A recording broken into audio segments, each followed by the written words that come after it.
It's very possible that right now you're dating a man who is playing mind games with you and you may not even realize it.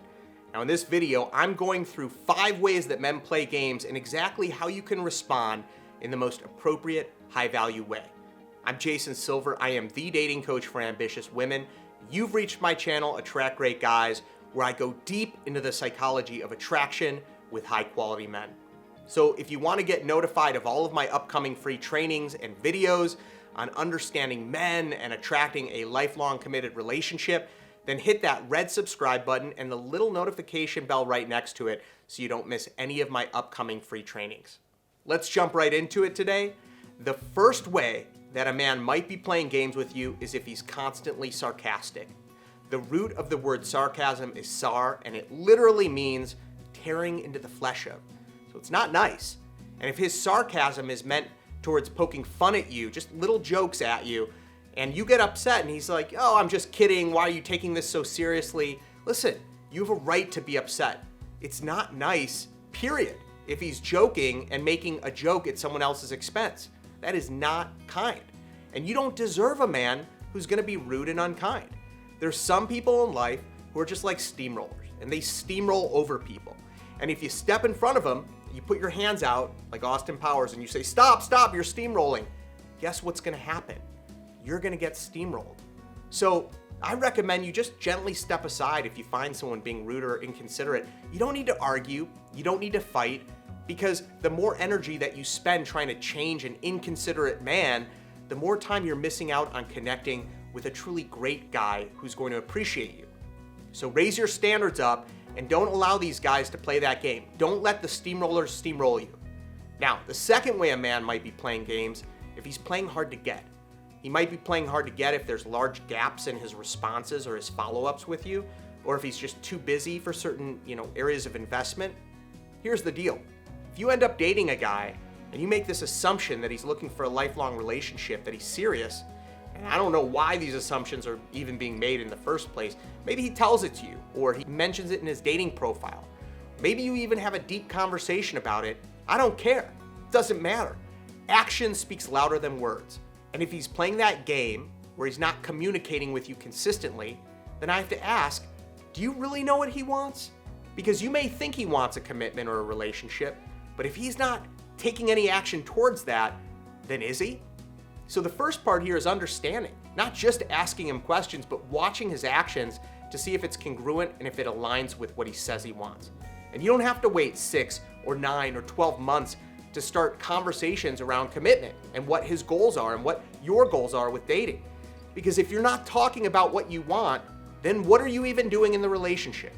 So number 1, understand him. And then number 2, teach him how to communicate with you. We train people how to treat us.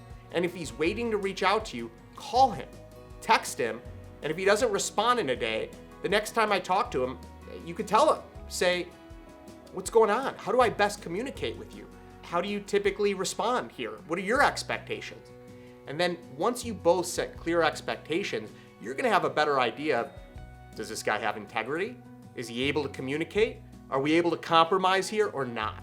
So that's number 2, understanding him and teaching each other how you prefer to communicate, because it's important for both of you to come from a place of clear understanding.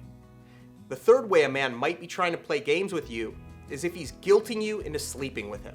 Now, if that's the case, there's only one way to treat this and to deal with it, and that's to run far away, because this is not a guy you want to build a relationship with. In the beginning of a relationship, men are on their best behavior. And if a guy early on is trying to guilt you or manipulate you or push you to sleep with him, that's a huge red flag.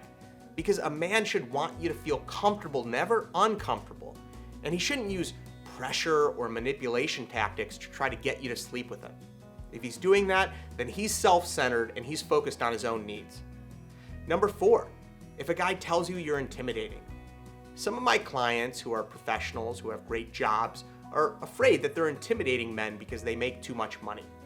Listen, any guy who's intimidated by the fact that you're confident and smart and successful is not the right guy for you. Because why should you lower your own character traits to make someone else feel comfortable? If you're hearing this feedback from guys more than once of how intimidating you are, maybe you can look into that. Maybe it's not about your success. Maybe it's about how you're communicating, and you can try to become more self-aware. But at the end of the day, it's not your job or your intelligence or your success that's going to scare a man away. And that's a good thing, because this is all about the power of polarity. You want to be polarizing. You want those insecure men to leave, because you need someone who's going to respect and adore you for you. And if anyone can't respect your success, then it's just not a good fit. And the fifth way a man may be playing games with you is if he doesn't have any time to meet up in person. And yet, he seems to find a lot of time to text you or talk to you on the phone or email. But meeting up in person, that's just too difficult. If this is happening, the only thing to do is to set up a boundary and to say that you'd much rather prefer to meet him in person.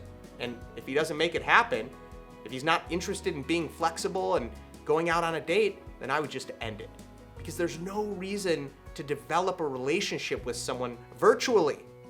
Anyone can pretend to be anyone over the telephone or via text, but when you meet up in person, it brings a whole new element where you're able to really filter someone and get to know them.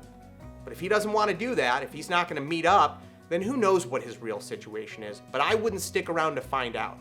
You either meet up in person or you shouldn't be interested, period. Because you could tell him that's just not what you're looking for right now. You're not looking for a virtual relationship. If you look for these 5 signs, you can skip the game players and invest your time with real, authentic people. You can meet a man of quality who appreciates you for you. And if you want to have me personally giving you insight into your own dating situation, then I'd love to share with you a presentation about my new coaching program called High Status Dating. This is my most powerful program where I'm personally working with you and taking you step by step through my attraction system. You're gaining more confidence, you're understanding men way more clearly, and you're becoming more attractive to the right man for you. So just click the link below to watch my presentation, and I'll see you over there. Be well.